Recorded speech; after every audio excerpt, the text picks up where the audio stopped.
موضوع الدرس فی آلاء اللہ و نعمہ علی عبادہ، سورۃ الرحمن، تفسیر ابن کثیر۔ الحمد للہ رب العالمین، والصلاة والسلام علی اشرف الانبیاء وسید المرسلین، سیدنا محمد وعلی آلہ واصحابہ اجمعین۔ اللهم صل على سيدنا محمد وعلى آل سيدنا محمد كما صليت على إبراهيم وعلى آل إبراهيم في العالمين إنك حميد مجيد۔ أعوذ بالله من الشيطان الرجيم، بسم الله الرحمن الرحيم۔ الرحمن علم القرآن، خلق الإنسان، علمه البيان، الشمس والقمر بحسبان، والنجم والشجر يسجدان، والسماء رفعها ووضع الميزان، ألا تطغوا في الميزان، وأقيموا الوزن بالقسط ولا تخسروا الميزان، والأرض وضعها للأنام، فيها فاكهة والنخل ذات الأكمام،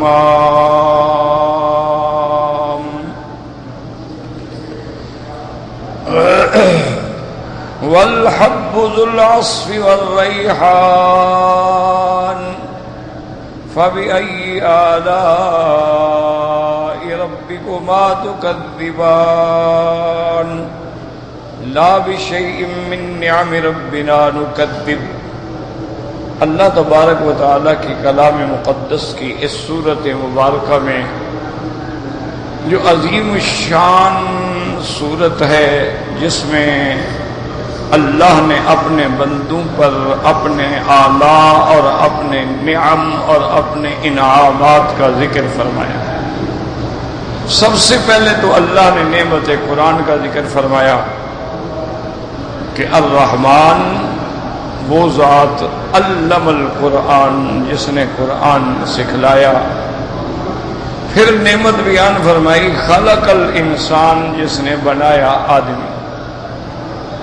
پھر نعمت بیان فرمائی کہ علمہ البیان، پھر اللہ نے اس کو بولنے کی، نطق کی، گویائی کی تعلیم عطا فرمائی کہ وہ ہر چیز کا اظہار جو ہے اپنی زبان سے، اپنے کلام سے کر سکتا ہے۔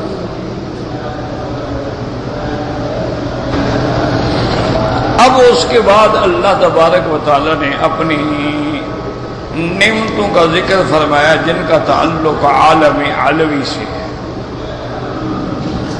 یاد رکھیں کہ اللہ کی نعمتیں تو بے حد و بے شمار ہیں، کوئی آدمی شمار ہی نہیں کر سکتا۔ لیکن اللہ تبارک و تعالیٰ کی نعمتیں پھر بعض ایسی ہیں جن کا تعلق عالم علوی سے، اور بعض نعمتیں ایسی ہیں جن کا تعلق عالم سفلی سے،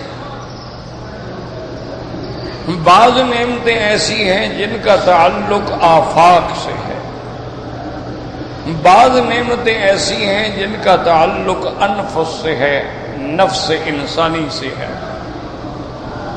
بعض نعمتیں ایسی ہیں جو معنوی ہیں،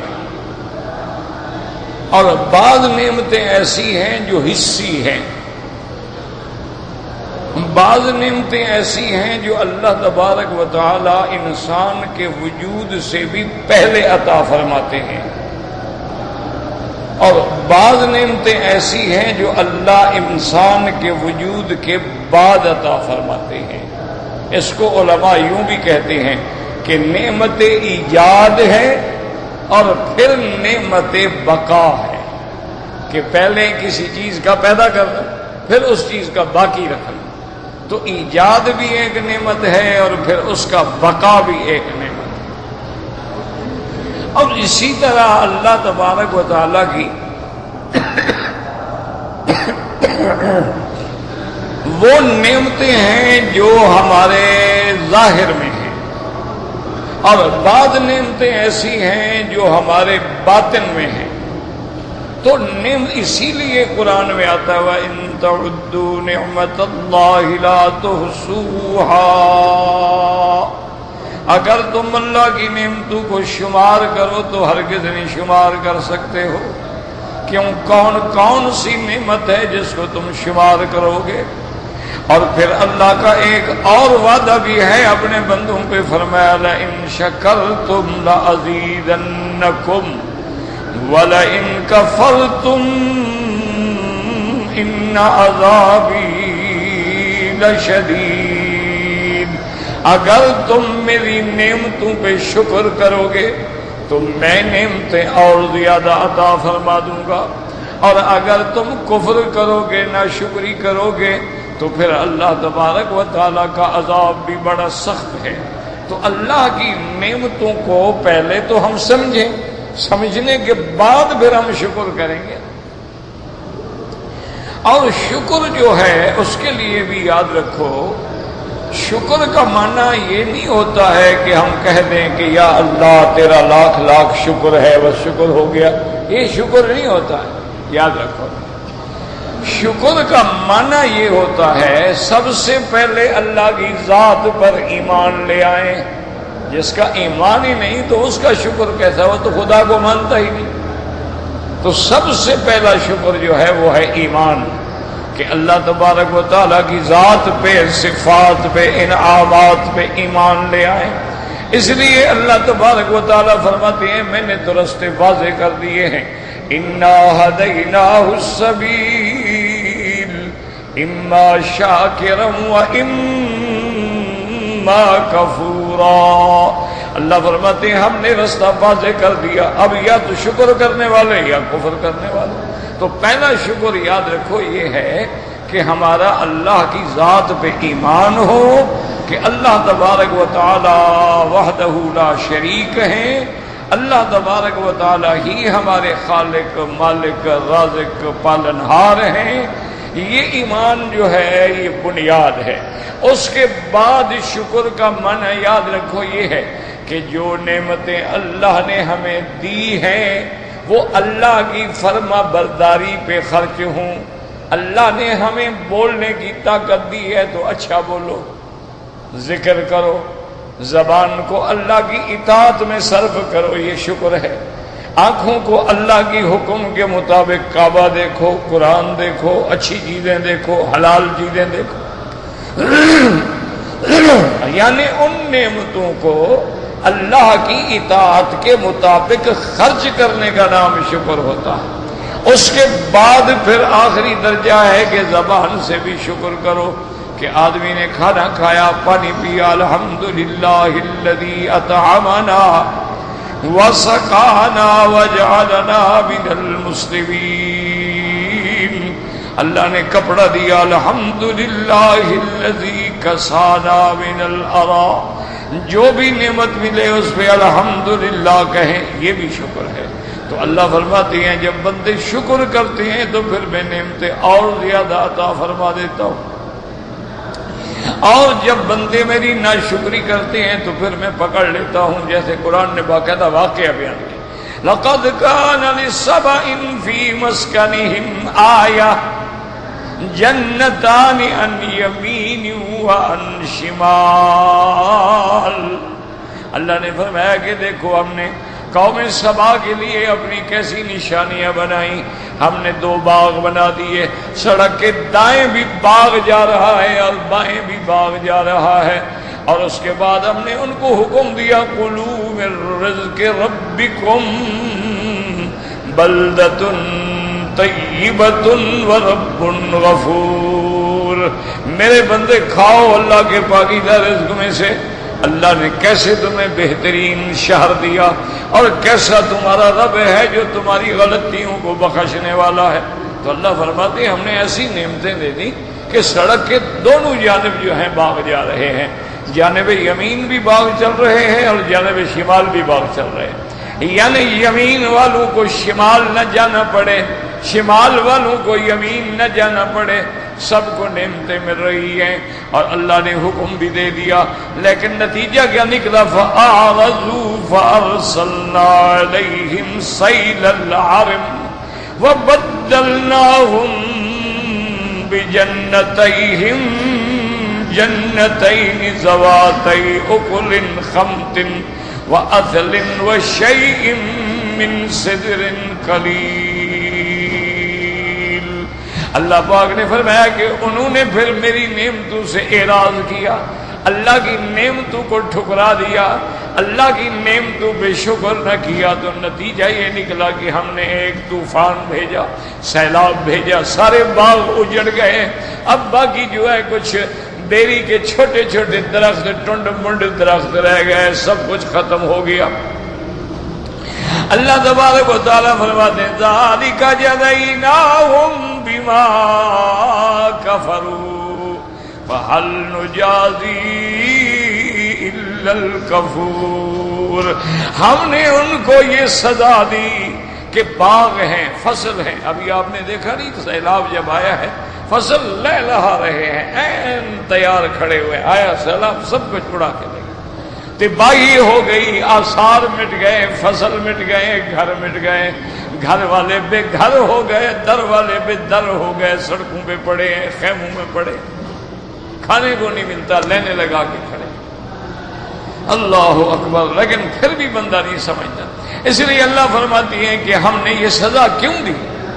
جزائناہم، کیوں انہوں نے کفر کیا، نہ شکری کی، میری نعمتوں کو ٹھکرا دیا، اور فرماتے ہیں کہ یاد رکھو جزائناہم بما کفروا هل نجازی الا الکفور، اور ہم یہ جزا نہیں دیتے مگر ان کو جو نہ شکرے ہوتے ہیں، تو نہ شکری پہ یاد رکھو پھر اللہ تبارک و تعالی ہمیں ایسی سزا دیتے ہیں جس کا ہم تصور بھی نہیں کر سکتے۔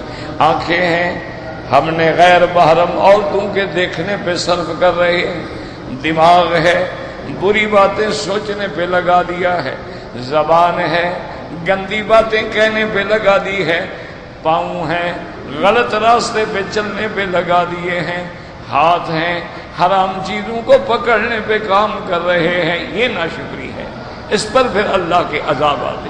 اسی طرح اللہ نے قرآن میں کئی مثالیں دی ہیں تاکہ ہم سمجھیں۔ ضرب اللہ مثلا قریۃ كانت آمنة مطمئنة يأتيها رزقها رغدا من كل مكان فكفرت بأنعم الله فأذاقها الله لباس الجوع والخوف۔ اللہ فرماتے ہیں دیکھو ایک بستی ہے، امن ہے، اطمینان ہے، سکون ہے، ہر طرف سے رزق آ رہا ہے، مزے سے کھا رہے ہیں، پھل لہلا رہے ہیں، سبزے لہلا رہے ہیں، سب کچھ ہے، لیکن پھر انہوں نے اللہ کی نعمتوں کو ٹھکرا دیا، نہ شکری کی۔ فَأَذَاقَهَا اللَّهُ لِبَاسَ الْجُوعِ وَالْخَوْفِ، اللہ نے پھر ان پر ایسا عذاب مسلط کر دیا کہ بھوک کا لباس، یعنی جیسے لباس اوپر ہوتا ہے ہر چیز کو ڈھانپ لیتا ہے، بھوک نے ہر چیز کو ڈھانپ دیا، ہر طرف سے خوف ہے، ہر طرف سے بھوک ہے، اور بھوک کا یہ عالم ہے کہ لوگ اپنے بچے لے کے بورڈ لگا کے سڑکوں پہ بیٹھے ہیں کہ کوئی بچے خرید لے، انا للہ انا الیہ راجعون، لیکن پھر بھی ہم تو نہیں سمجھ رہے نا۔ مصیبت تو یہی ہے نا جی کہ اتنے بڑے جھٹکے آئے ہیں، اتنی بڑی عذاب کی پکڑ آئی ہے، اتنی اللہ تبارک و تعالیٰ نے ہم پہ کوڑے برسائے ہیں، لیکن رشوت والا اسی طرح رشوت کھا رہا، حرام والے اسی طرح حرام میں ہیں، شراب والے اسی طرح شراب میں مست ہیں، اور ہر جگہ فحاشی ہے، عریانی ہے، بے حیائی ہے، یعنی آپ کوئی چینل کھول لیں شیطان ننگا ناچ رہا. گھی ڈالڈا بیچنا ہو تو عورت ننگی ناچ رہی ہے، چائے بیچنی ہو تو عورت ننگی ناچ رہی ہے. یعنی آپ اندازہ کریں کہ چائے کا اور عورت کے ڈانس کا کیا تعلق ہے. اس قدر معاشرے کو انہوں نے بے حیا کر دیا ہے، اس قدر معاشرے میں زہر بھر دیا ہے کہ ہر بچی، ہر بیٹی، ہر بہن دیکھ رہی ہے، پھر وہی انداز اختیار کر رہی ہے. جو چیز آدمی دیکھتا ہے اثر تو ہوتا ہے. وہ ہمارے مثال ہے نا کہ خربوزے کو خربوزہ دیکھ کے رنگ تو پکڑتا ہے، اور گورے کو کالا دیکھ کے کالا تو گورا نہیں ہو جاتا، لیکن عادتیں تو ہو جاتی ہیں. اس لیے یاد رکھیں کہ اللہ کی نعمتوں کو پہلے پہچانیں کہ یہ ساری نعمتیں جو ہے دینے والا کون ہے، اور پھر یہ ساری نعمتیں اللہ نے قرآن کی ایک آیت میں فرمایا وَالَّذِي خَلَقَ لَكُم مَّا فِي الْأَرْضِ جَمِيعًا. اللہ نے فرمایا میرے بندے جو کچھ ہے میں نے تیرے لیے بنایا، سب تیرے لیے. دیکھو نا زمین پہ تم رہتے ہو نا، فرشتے تو نہیں رہتے. زمین تیرے لیے ہے، آسمان تیرے لیے ہے، پانی دریا تیرے لیے ہیں، سبزے تیرے لیے ہیں، یہ پھل فواکہ تیرے لیے، سب کچھ تو تیرے لیے. اللہ فرماتا ہے سب کچھ میں نے تیرے لیے بنایا ہے.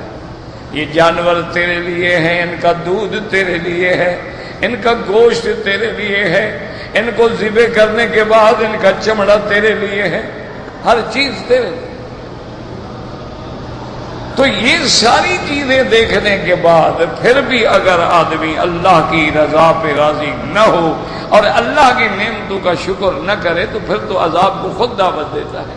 اس لیے ایک روایت میں آتا ہے، سابقہ کتب کے اندر حدیث قدسی ہے، اللہ فرماتے ہیں من لم یرضا برضائی ولم یقضا بقضائی فلیطلب ربا سوائی. اللہ فرماتے ہیں جو بندہ میری رضا پہ راضی نہ ہو، میرے قضا میرے قدر پہ راضی نہ ہو، جاؤ میرے سوا کوئی اور رب ڈھونڈو، نکل جاؤ میری زمین سے. کہاں جاؤ گے؟ کوئی جگہ ہے، کوئی ٹھکانہ ہے؟ اس لیے یاد رکھیں کہ اس صورت میں اللہ نے ایک ایک نعمت الگ الگ بیان کی ہے تاکہ ہم ہر نعمت پہ غور کریں. سب سے پہلی نعمت اللہ کا قرآن ہے، فرمایا علم القرآن، پھر بنایا خلق الانسان، بنایا آدمی، پھر اس کے بعد فرمایا علمہ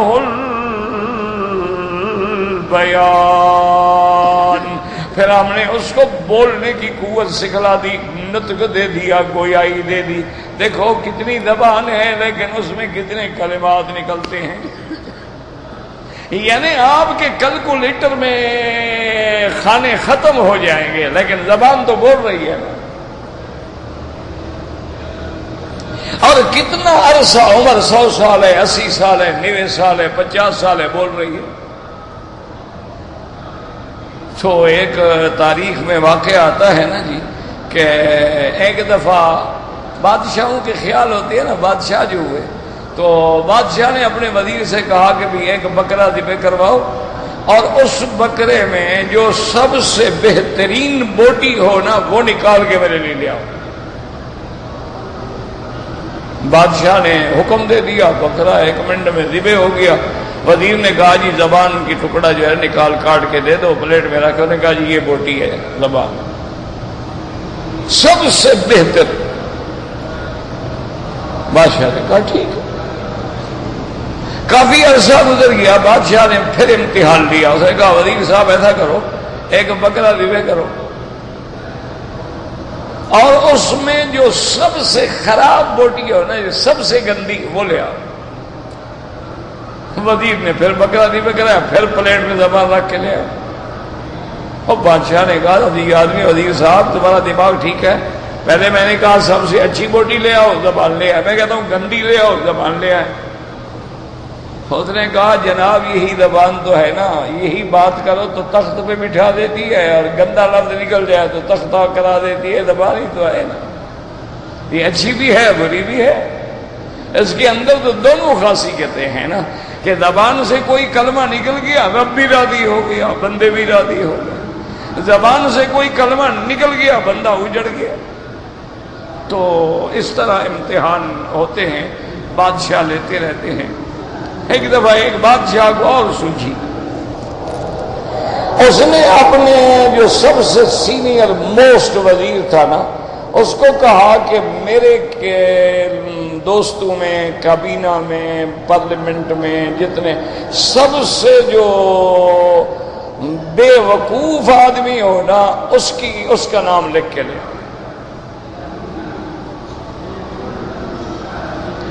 وزیر نے کہا ٹھیک۔ کئی دنوں کے بعد وزیر نے فہرست پیش کی تو سب سے اوپر بادشاہ کا اپنا نام لکھا ہوا تھا۔ تو اس نے کہا ابھی بڑے الو ہو تم، میں سب سے زیادہ بے وقوف ہوں۔ اس نے کہا جناب ناراض نہ ہوں، آپ کا حکم ہے اور میں تعمیل نہ کروں تب بھی تو مصیبت ہے نا۔ تو انہوں نے کہا ٹھیک ہے، تم نے اچھی تعمیل کی کہ میں سب سے زیادہ بے وقوف ہوں۔ اس نے کہا ناراض نہ ہوں، میری بات سنیں، چند دن پہلے کسی ملک سے گھوڑوں کا تاجر آیا تھا، آپ نے حکم دیا کہ ہمارے لیے 1000 بہترین اصیل گھوڑے لے آنا، اور آپ نے اس کو 1000 گھوڑوں کے پیسے بھی دے دیے کہ یہ پیسے لے جاؤ اور 1000 گھوڑے خرید کر کے لے آنا۔ نہ آپ نے پوچھا وہ تاجر کون ہے، کہاں کا رہنے والا ہے، نہ باپ ہے، نہ دادا ہے، نہ بنیاد ہے، نہ اصل ہے، نہ ریکارڈ ہے۔ ایک آدمی کو 1000 گھوڑے کے پیسے دے دو تو یہ عقل کی بات ہے؟ یہ سب سے بڑی بے وقوفی نہیں ہے کہ کوئی ریکارڈ ہی نہ رکھو، پوچھو ہی نہ، تحقیق ہی نہ کرو۔ بادشاہ نے کہا اچھا سنو وزیر صاحب، اگر وہ گھوڑے لے کے آ گیا پھر؟ اس نے کہا پھر آپ کا نام کاٹ کے اس کا لکھ دوں گا کہ وہ بڑا بے وقوف ہے کہ اتنا پیسے مل گیا پھر واپس آ گیا بے وقوف۔ انہوں نے کہا پھر میں آپ کا نام کاٹ کے اس کا لکھ دوں گا۔ تو بادشاہ ہنس پڑا، بھارت بادشاہ تھے۔ تو اس لیے اللہ کی نعمتوں کو اگر نہ پہچانو تو کچھ نہیں ہے نا جی، کھا رہے ہو کھا رہے ہو کھا رہے۔ اب میرے بھائی خدا کے لیے غور کرو، ایک روٹی کا نوالا تم توڑتے ہو، ایک ٹکڑا توڑتے ہو کھانے کے لیے، ایک روٹی کا نوالا ہی ہے نا، لیکن تم نے غور کیا ہے کہ یہ ایک روٹی کا ٹکڑا تم تک کیسے پہنچا؟ پہلے ایک بیچارے مزارے نے، جٹ نے، ہاری نے زمین ٹھیک کی، اس میں گندم کا بیج ڈالا، پھر اس سے گندم نکلی، پھر سردی گرمی میں بچایا، پھر گندم پک کے تیار ہوئی، اب اس کو کاٹا، کاٹنے کے بعد تھریشر لگائے، بھوسا الگ کیا، دانے الگ کیے، پھر دانے صاف کر کے بیچے، دانے منڈیوں میں آئے، منڈیوں سے چلتے چلتے فلور ملوں پہ آئے، پھر چکی میں اس کو پیسا گیا، پھر وہ آٹا بنا، پھر وہ آٹا بوریوں میں بند ہوا، پھر وہ آٹا بکا، وہ آٹا تنور والوں نے خریدا، اس کو پانی میں ملایا، اس کو گوندھا، اس کو آگ میں پکایا۔ کتنے بندے لگے ہیں تمہارے پاس ایک روٹی کا نوالا آنے کے لیے؟ یہ تو نہیں نا بس جانوروں کی طرح کھاتے جاؤ کھاتے جاؤ کھاتے جاؤ، کبھی غور بھی تو کرو نا۔ کیا ہے جی؟ وہ جی بکرے کا گوشت ہے جی، بکرا ماشاءاللہ بڑا اچھا ملا۔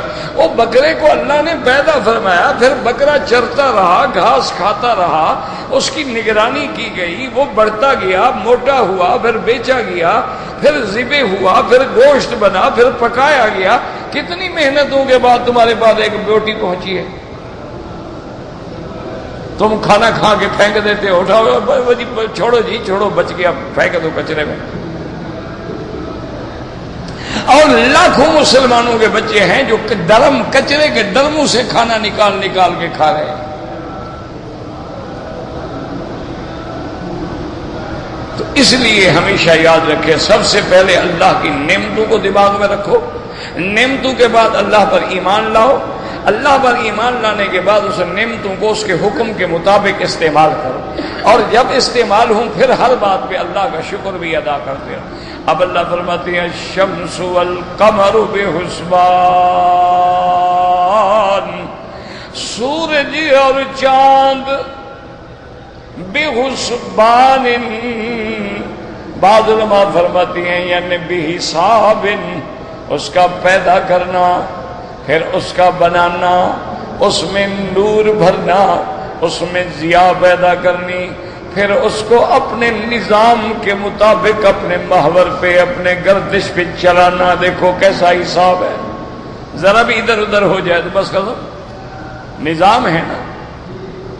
الشمس والقمر بحسبان، جیسے اللہ فرماتے ہیں الم تر ان اللہ یسجد له من فی السماوات، یسجد له من فی السماوات ومن فی الارض والشمس والقمر والنجوم والجبال والشجر والدواب وكثير من الناس۔ اور بعض علماء فرماتے ہیں الشمس والقمر بحسبان، کیا معنی یعنی یجریان بحساب متقن، اللہ نے ان کو چلایا ہے بڑے نظام کے مطابق۔ للشمس ينبغي لها ان تدرك القمر ولا الليل سابق النهار وكل في فلك يسبحون۔ اور کہیں فرماتے ہیں تبارک الذی جعل فی السماء بروجا وجعل فيها سراجا وقمرا منيرا۔ اور کہیں فرماتے ہیں هو الذی جعل الشمس ضیاء والقمر نورا وقدرناه منازل لتعلموا عدد السنين والحساب۔ اللہ فرماتے ہیں غور کرو سورج پہ کیسا میں نے روشن گولا بنا دیا ہے، اور اس کے اندر اتنی شدت کی حدت اور توانائی ہے کہ اگر آسمان کے اس سورج سے یعنی ہم ایک فٹ مربع کا گولا الگ کر لیں تو سارا دنیا کا نظام جو ہے نا توانائی کا، ان کو کسی چیز کی ضرورت ہی نہیں رہے گی، اتنی اس میں آگ ہے، اتنی اس میں شدت ہے۔ اور پھر اللہ نے چاند میں کیسا لطیف نور رکھا ہے کہ بعض تیری فصلیں جو ہیں وہ چاندنی میں پکتی ہیں، اور پھر دیکھیں چاند کا تعلق اللہ نے سمندروں کی لہروں سے بنا دیا ہے۔ چاند چڑھتا آئے گا سمندر کا مد و جزر بھی بڑھتا آئے گا، چاند گھٹتا جائے گا سمندر کا مد و جزر بھی گھٹتا جائے گا۔ اللہ فرماتے ہیں ایک نظام کے مطابق جب سے یہ دنیا بنی ہے یہ اپنے ایک حساب سے رفتار سے چل رہے ہیں، کبھی ان میں ایک سیکنڈ کی غلطی نہیں ہوئی۔ آج دیکھو نا دنیا میں بڑے بڑے عقل والے لوگ ہیں، کمپیوٹرائز جہاز ہیں، ان میں گھڑیاں بنتی ہیں، لیکن دیکھو کبھی 5 منٹ آگے ہیں کبھی 5 منٹ پیچھے۔ اچھا خدا کی شان دیکھو، جو گھڑیاں سڑکوں پہ بک رہی ہوتی ہے نا 2 ریال 2 ریال 4 ریال 3 ریال 2 ریال 5 ریال، وہ بالکل کریکٹ چلتی ہے، اور آپ لاکھوں کی گھڑی لے لیں کبھی 2 منٹ آگے ہوگی کبھی 2 منٹ پیچھے ہوگی۔ اللہ کی شان وجوہات ہیں، اس کے اسباب ہے، اس کی وجہ ہے نا یہ جو بڑی قیمتی گھڑیاں ہیں نا سوئٹزرلینڈ کی جیسے رولیکس ہے، ایبل ہے، اور بڑی بڑی دنیا میں قیمتی گھڑیاں، اب تو گھڑیاں جیولری میں آ گئی ہیں نا، جب اس پہ ڈائمنڈ جڑ جائیں تو پھر وہ گھڑی تو نہیں رہتی نا، پھر وہ جیولری زیور میں آ جاتی ہیں، تو 2-2 لاکھ 4-4 لاکھ 5-5 لاکھ 10-10 لاکھ کی گھڑیاں بن گئی ہیں۔ چونکہ یہ جن ملکوں میں بنتی ہے نا خدا کی شان ہے وہاں وہ ٹھنڈے ملک ہیں، تو ان کا سارا سسٹم جو ہے اسی کے مطابق ہوتا ہے۔ جب وہ گرم ملک میں آتی ہیں تو لازمی بات ہے غلطی تو کریں گی نا، اسی لیے آپ دیکھیں نا ٹھنڈے ملکوں کی گاڑیاں ہمارے پاس نہیں چلتی، ہمارے ملک کے لیے الگ گاڑیاں بنائی جاتی ہیں نا جو یہاں کی گرمی کو برداشت کر سکے. تو بہرحال مانا یہ ہے، اللہ فرماتے ہیں دیکھو اسی پہ غور کر لو کہ سورج چاند جو چل رہا ہے اس کے حساب میں جو غلطی نہیں، وہ اس کو چلانے والا بھی ہے کہ نہیں، کوئی اس کو بنانے والا ہے کہ نہیں. اچھا پھر یہ ہے نا کہ دیکھو ہم نے چاند دیکھ لیا بس سورج دیکھ لیا، نہیں. اگر آپ یوں اندازہ کریں کہ آج ایک بستی ہے، اس میں 1000 گھر ہے، 1000 گھر کو بجلی جو رات کو دی جاتی ہے، بلب جل رہے ہیں، ٹیوبیں جل رہی ہیں، پنکھے چل رہے ہیں، اس 1000 گھر کا ایک مہینے کا کتنا بل بنتا ہے؟ دیکھو نا آج کل تو 4-4 5-5 ہزار ایک گھر کا بل ہے نا. جن کے گھر بیچاروں کے 2 بلب ہیں اور ایک پنکھا ہے ان کا بھی 2000-3000 کا بل آ جاتا ہے. تو 1000 گھر پہ ایک رات میں بجلی جو خرچ ہوتی ہے اس پہ کتنا پیسہ لگتا ہے؟ اچھا صرف اسی حرم پہ نظر ڈالو، یہ جو اتنی لائٹنگ ہے، فانوس ہیں اور بڑی بڑی سرچ لائٹیں لگی ہوئی ہیں، کیا خیال ایک رات میں کتنی بجلی خرچ ہوتی ہے، اس کا کتنا بل بنے گا؟ اللہ فرماتے ہیں میں نے تو ایک چاند بنا دیا نا، ساری دنیا کو منور کر رہا ہے، اس کی قیمت دے سکتے ہو؟ میں نے تو ایک سورج بنایا، ساری دنیا کو روشنی پہنچا رہا ہے، اس کا بل کون دے گا؟ کہ سورج آیا تیرے ساری سسٹم جو ہے، لائٹنگ جو ہے، یعنی بجلیاں جل بھی رہی ہوں، سورج آ گیا بیکار ہو گیا. اور پھر کبھی ایسا بھی ہوا ہے کہ سورج نے کہا ہو جی میں تھک گیا ہوں آج تو میں نہیں نکلتا، لوگوں سے کہیں آج اندھیرے میں گزارنے ہم کل آئیں گے، کبھی ایسا ہوا؟ اسی اللہ پر الشمس والقمر بحسبان، سورج اور چاند جو ہیں اللہ تعالیٰ کے مقرر کردہ حساب کے مطابق چل رہے ہیں. آگے اللہ تبارک و تعالیٰ فرماتی ہے والنجم والشجر یسجدان. قرآن کی فصاحت پہ، بلاغت پہ غور کریں.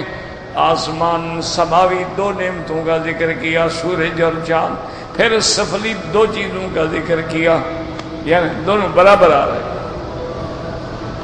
الشمس والقمر بحسبان، اور آگے فرماتے ہیں والنجم والشجر یسجدان.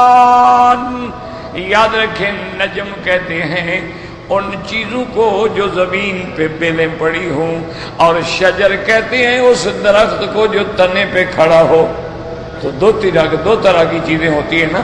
بعض ایسے ہیں جیسے گندم ہے وہ اپنے تنے پہ کھڑا ہے، شجر ہے، درخت ہے.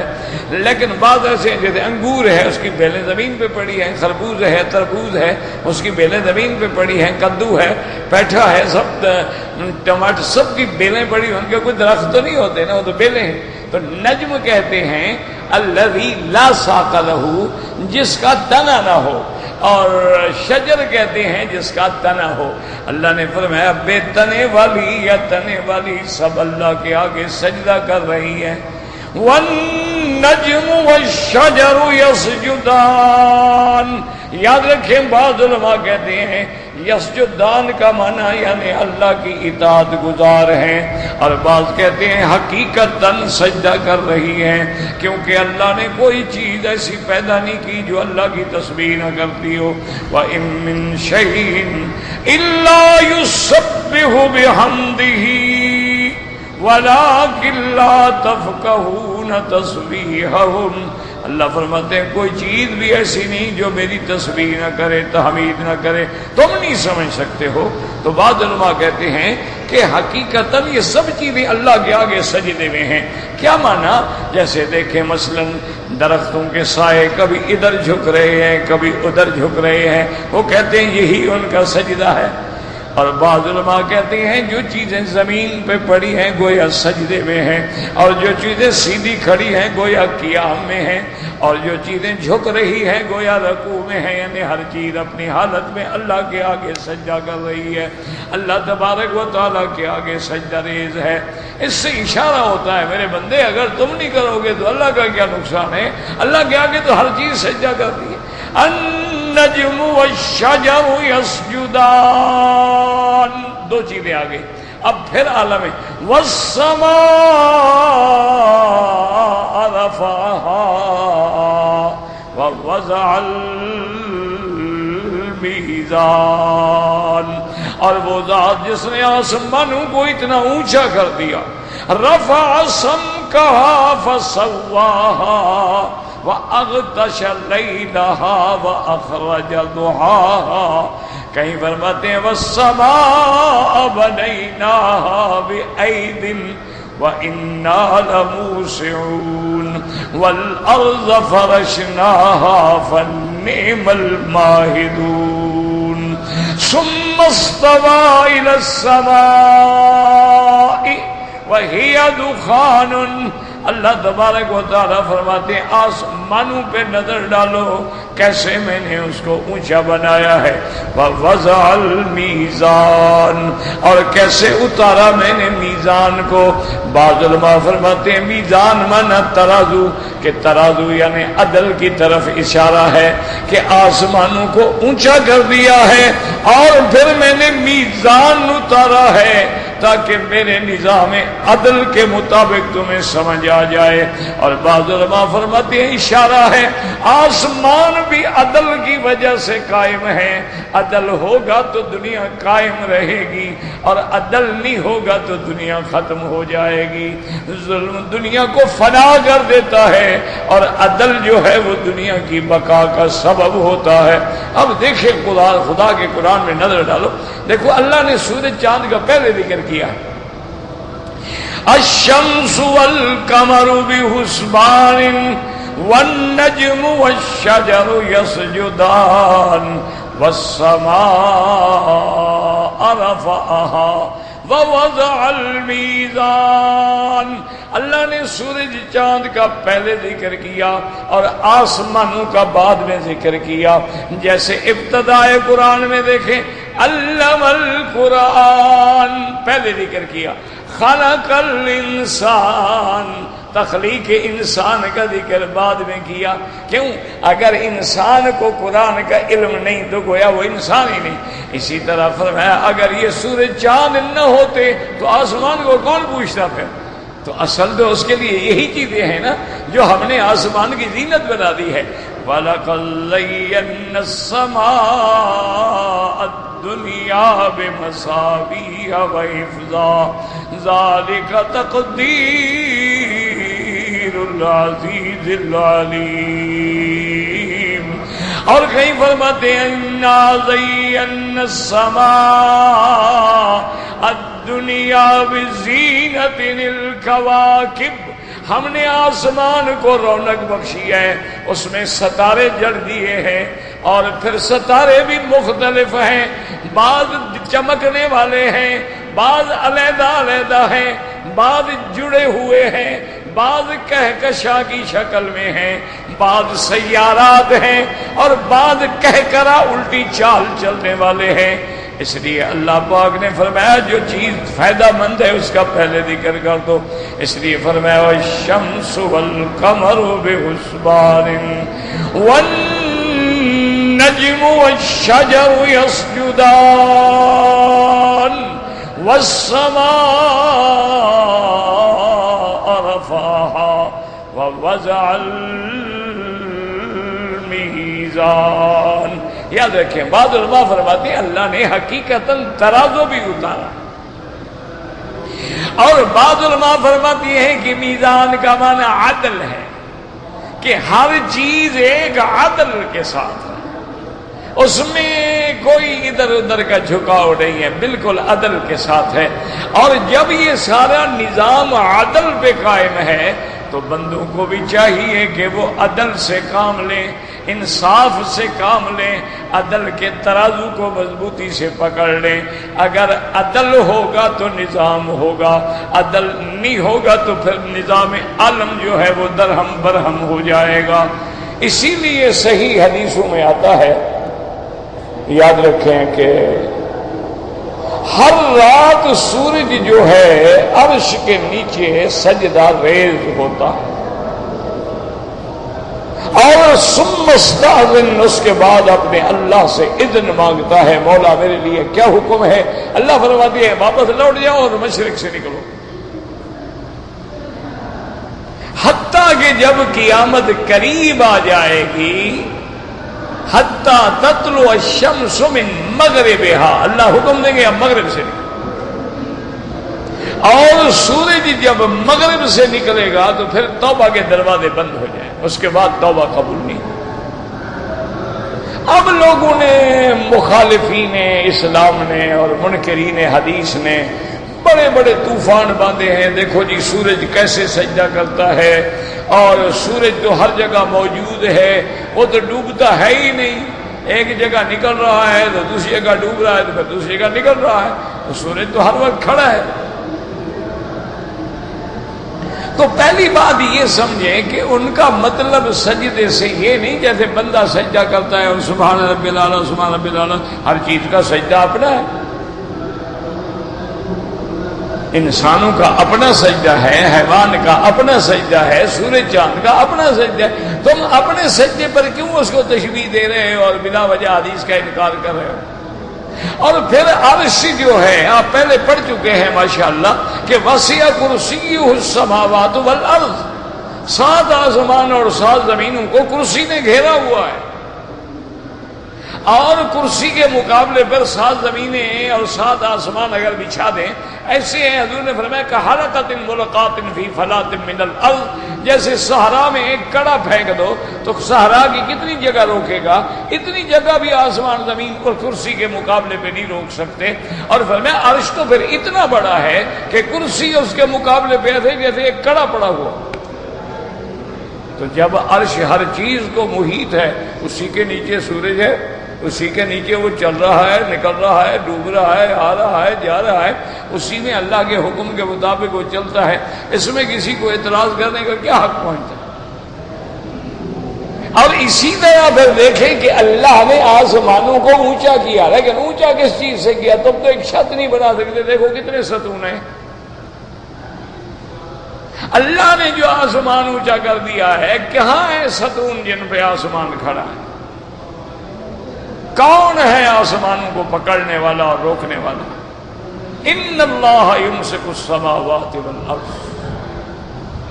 اور اسی طرح قیامت والے دن بتائیں کیا ہوگا؟ والسماوات مطویات بیمینہ، اللہ آسمانوں کو لپیٹ کے اپنے داہنی انگلی میں پکڑ لیں گے،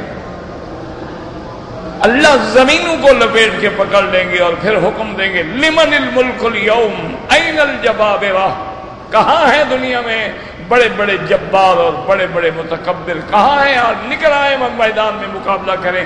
پھر خود ہی جواب دیں گے للہ الواحد القہار، کون ہے اللہ کے مقابلے؟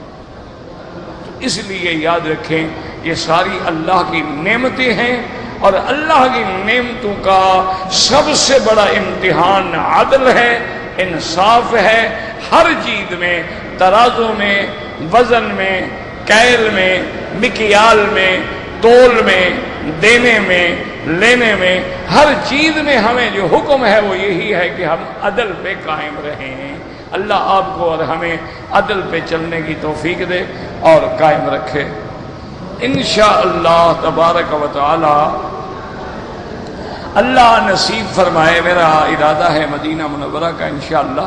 تو اب درس جو ہے وہ ہفتے والے دن یعنی یوم السبت، چونکہ جمعہ انشاءاللہ وہاں پڑھیں گے، تو جمعہ والے دن یعنی مغرب کے بعد درس نہیں ہوگا انشاءاللہ، یوم السبت ہفتے والے دن ہوگا۔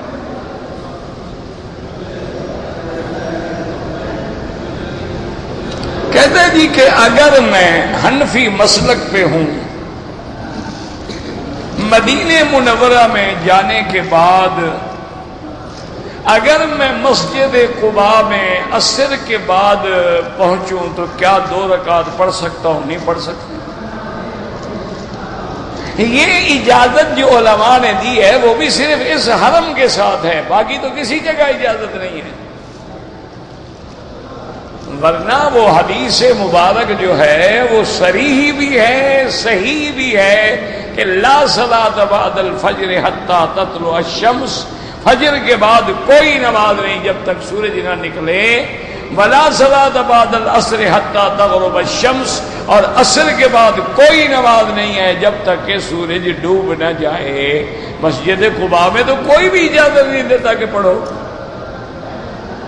تو اس لیے بہرحال آپ وہاں مسجد قباء میں پہنچ جائیں تو مغرب کی نماز وہیں پڑھو، آرام سے نماز بھی پڑھو، مغرب کی سنت بھی پڑھو، ویسے بھی پھر نفل جتنا اللہ توفیق دے پڑھو۔ کہتے جی کہ آج کل جو ہنڈی کے ذریعے پیسہ بھیجا جاتا ہے، ہنڈی بھی کہتے ہیں، حوالہ بھی کہتے ہیں، کہ لوگ یہاں ریال لے لیتے ہیں اور آپ کے ملک میں پیسے دے دیتے ہیں۔ میرا بھائی بات یہ ہے کہ بظاہر جو ہے ہنڈی میں تو ایک وہی ٹرانسفر ہے جو ریٹ ہے، ابھی آج کا ریٹ بھی اتنا ہے، بھی 1 ریال کا 22.5 ہے، 23 ہے، 22 ہے، کیا ہے؟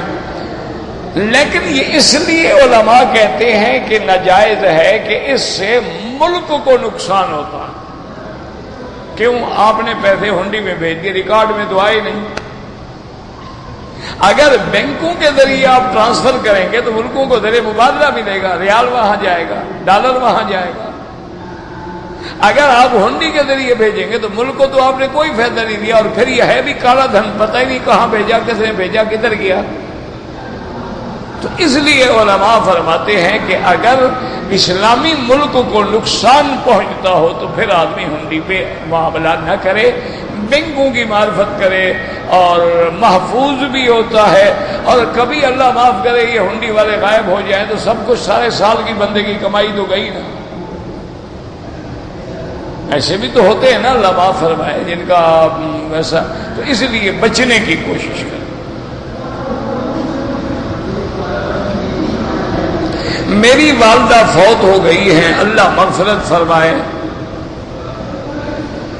کہتے جی کہ مسجد میں جو دنیاوی باتیں کرنے سے منع کرنے کی حدیث ہے، بالکل صحیح ہے، اور بلکہ ایک حدیث میں تو یہ لفظ آتے ہیں کہ جو لوگ مسجد میں بیٹھ کے مباح باتیں، یعنی وہ باتیں جن پہ گناہ بھی نہیں، وہ باتیں کرتے ہیں، ان کی نیکیاں ایسے گر جاتی ہیں جیسے تیز آندھی میں خشک درخت کے پتے گر جاتے ہیں۔ معنی یہ ہے کہ جب اٹھتے ہیں تو جھولی خالی، جو نیکی کمائی تھی وہ یہیں چھوڑ کے الحمدللہ چلے جاتے ہیں۔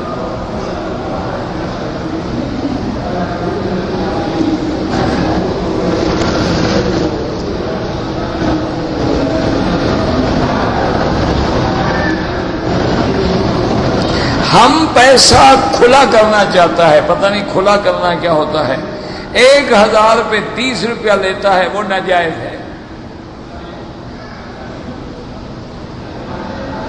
کہتے جی کہ ہمارے بنگلہ دیش میں علماء کہتے ہیں کہ اقامت دین کے لیے کام کرو، ہم تو نہیں کر رہے، اقامت دین کے لیے کر تو رہے ہو نا، نماز جو پڑھے اقامت دین ہے، مسجد میں آتے ہو، قرآن سنتے ہو، درس سنتے ہو، یہ دین کی اقامت ہے۔ اب ہر آدمی تو عالم نہیں ہوتا کہ اس کے برابر کام کر سکے۔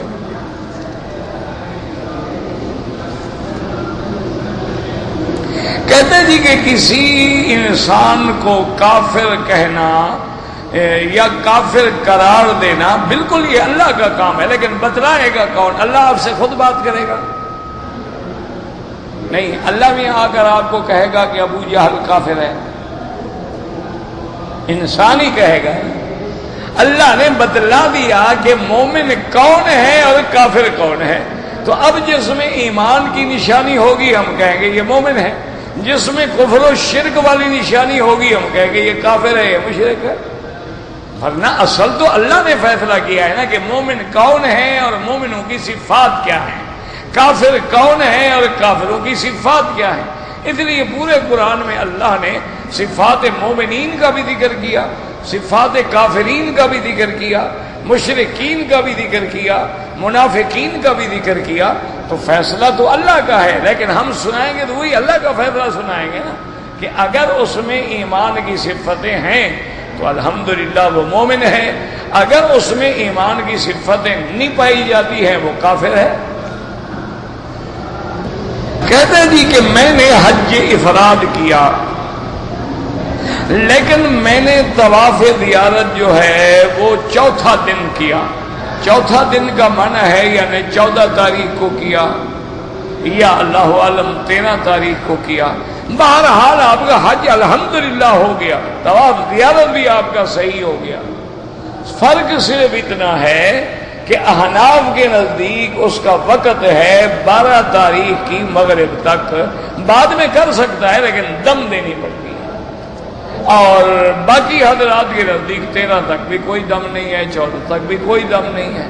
تو بہرحال آپ اپنے مسلک کے مطابق جو چاہیں عمل کریں، لیکن الحمدللہ ثم الحمدللہ آپ کا حج بالکل ٹھیک ہو گیا، طواف زیارت اللہ کا شکر ہے ہو گیا الحمدللہ، تو حج تو آپ کا مکمل ہو گیا، حج میں کوئی نقص نہیں ہے انشاءاللہ۔ لیکن حنفی مسلک پر دم پڑ گئی، باقی ائمہ کے نزدیک دم نہیں ہے، واللہ اعلم۔ ربنا تقبل منا انك انت السميع العليم وتب علينا انك انت التواب الرحيم۔ یا اللہ یا اللہ یا اللہ یا رحمان یا رحیم یا حی یا قیوم یا ذا الجلال والاکرام، یا الہنا الہ کل شیء الہا واحدا لا الہ الا انت، اللہم انت المیسر لکل اسیر وانت علی کل شیء قدیر، اللہم یسر امورنا و امور اولادنا و اولاد اولادنا و بناتنا و اصحابنا واخواننا ولمن اوصانا واستوصانا وامور المسلمین، اللهم اغفر لنا ولوالدينا ولوالد والدينا ولمشائخنا ولأساتذتنا ولمن اوصانا واستوصانا ولجميع المسلمين والمسلمات والمؤمنين والمؤمنات الاحياء منهم والاموات، اللهم انا نعوذ بك عن الهم والحزن ونعوذ بك عن العجز والكسل ونعوذ بك عن الجبن والبخل ونعوذ بك عن غلبة الدين وقهر الرجال، اللهم اكفنا شر شياطين الجن والانس، اللهم لا تجعلنا مزغة للماذقين، اللهم لا تجعلنا أكلة للآكلين، اللهم لا تجعلنا فتنة للقوم الظالمين، اللهم اصرف عنا كيد الكائدين وحقد الحاقدين وحسد الحاسدين ومكر الماكرين والسحر الساحرين والظلم الظالمين، يا حي يا قيوم برحمتك نستغيث، اللهم إنا نسألك من الخير كله عاجله وآجله ما علمنا منه وما لم نعلم، اللهم إنا نعوذ بك من الشر كله عاجله وآجله ما علمنا منه وما لم نعلم، صلى الله تعالى على خير خلقه سيدنا محمد وعلى آله وصحبه أجمعين۔